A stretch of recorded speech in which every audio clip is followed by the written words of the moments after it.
Dari sini kelihatan bahwa rata-rata energi ikat inti per nukleon yang paling besar nilainya adalah Fe58, bukan Fe56 seperti yang ada di video saya sebelumnya, apalagi Fe57. Dalam ranah ilmiah, semua orang berdiri setara. Kita benar-benar berdiri di atas argumen ilmiah, bukan mengandalkan nama besar, umur, gelar, status sosial, apalagi jumlah views atau followers yang ada di media sosial. Ilmu pengetahuan itu berkembang karena ada pertanyaan, ada diskusi, ada dialektika melalui kritik-mengkritik.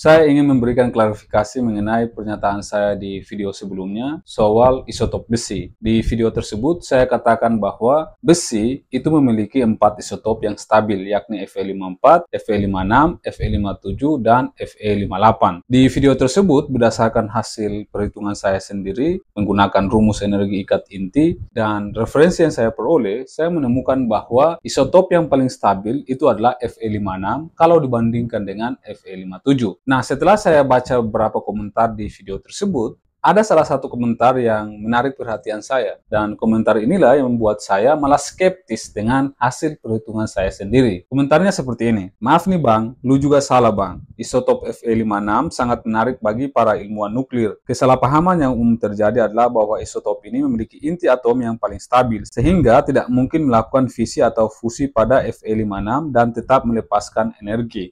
Selebihnya kalian bisa baca sendiri di sini. Nah, awalnya saya pikir orang ini melakukan kalkulasi matematis terhadap semua isotop besi yang stabil, yakni mulai dari Fe54, Fe56, Fe57, dan Fe58. Sehingga dia sampai pada kesimpulan bahwa Fe58 adalah yang paling stabil. Ternyata komentarnya itu berasal dari artikel ini. Dalam hal ini dia hanya translate dari website ini ke bahasa Indonesia. Tapi saya harus berterima kasih banyak kepada orang ini. Berkat dia, saya kemudian melakukan perhitungan ulang terhadap rata-rata energi ikat inti per nukleon, yakni Fe54, Fe56, Fe57, dan Fe58. Dan saya menemukan bahwa untuk Fe54, rata-rata energi ikat inti per nukleon adalah sebesar 8.736 MeV. Untuk Fe56 adalah sebesar 8.790 MeV. Untuk Fe57 adalah sebesar 8.770 MeV. Dan yang terakhir, untuk Fe58 adalah sebesar 8.792 MeV.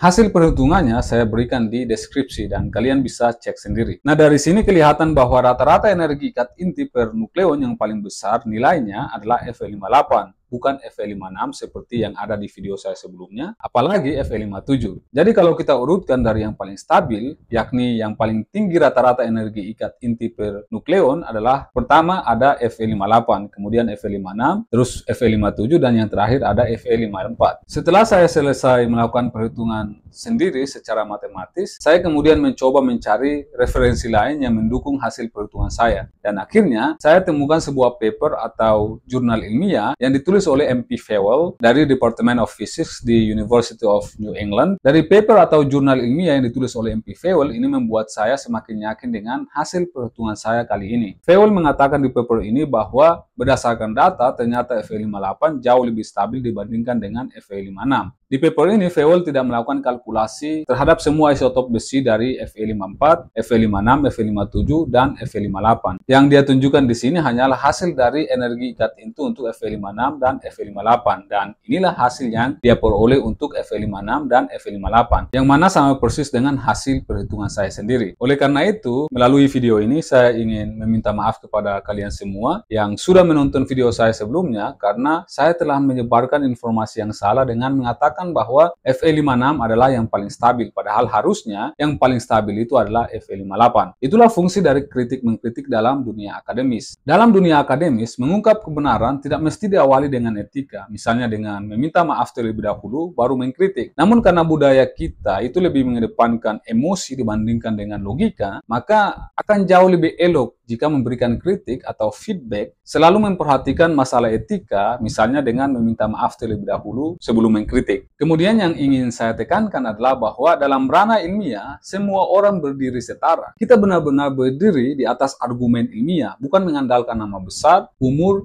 gelar, status sosial, apalagi jumlah views atau followers yang ada di media sosial. Selanjutnya, kritik itu jangan dimaknai sebagai upaya untuk mencela, menjatuhkan, ataupun merendahkan orang lain. Kritik dalam dunia akademik adalah salah satu bentuk upaya kita untuk mengembangkan ilmu pengetahuan. Ilmu pengetahuan itu berkembang karena ada pertanyaan, ada diskusi, ada dialektika melalui kritik-mengkritik. Bagi saya, salah satu upaya untuk mempertajam analisis kita terhadap suatu hal, salah satunya melalui kritik-mengkritik tadi. Menurutku, kita harus belajar untuk menormalkan kritik terhadap kesalahan dalam ranah ilmiah, bahwa melakukan kesalahan itu adalah hal yang sangat wajar dalam dunia akademik, dan kritik hadir sebagai feedback agar kedepannya kita menjadi pribadi yang lebih baik lagi. Jangan menganggap bahwa kesalahan itu merupakan aib atau hal yang buruk. Yang saya lihat, kenapa banyak orang-orang yang kemudian marah-marah saat idolanya dikritik atau dikoreksi kesalahannya, ya karena kita masih terkungkung dan menganggap bahwa kritik terhadap kesalahan merupakan upaya untuk menjatuhkan, merendahkan, atau membuka aib orang lain. Padahal kritik itu hadir sebagai bahan refleksi terhadap diri kita sendiri. Kalau ada yang salah dalam argumen kita, tinggal diperbaiki, kemudian kita bisa belajar dari kesalahan tersebut untuk mengembangkan diri lebih baik lagi ke depannya. Inilah yang saya amati pada sistem pendidikan di Amerika Serikat. Mereka itu sangat-sangat menormalkan kesalahan dalam ruang-ruang kelas mereka. Dalam presentasi ataupun diskusi-diskusi dalam kelas, seringkali mereka mengajari mahasiswa maupun siswa-siswa mereka untuk mengkritik dan mengoreksi kesalahan kelompok lain. Tentunya saat memberi kritik atau koreksi, siswa maupun mahasiswa diajarkan juga untuk fokus hanya pada akar permasalahan atau konten diskusi dan berusaha menghindari menyerang secara personal. Dengan menormalkan kesalahan, orang-orang tidak lagi merasa insecure, apalagi takut saat melakukan kesalahan saat diskusi dalam kelas maupun di ruang-ruang publik. Karena bagi mereka, kesalahan yang mereka buat akan jadi pelajaran bagi mereka untuk belajar lebih dalam lagi terhadap topik yang mereka diskusikan. Jadi intinya adalah, mari kita sama-sama belajar untuk lebih dewasa lagi dalam menyikapi kritik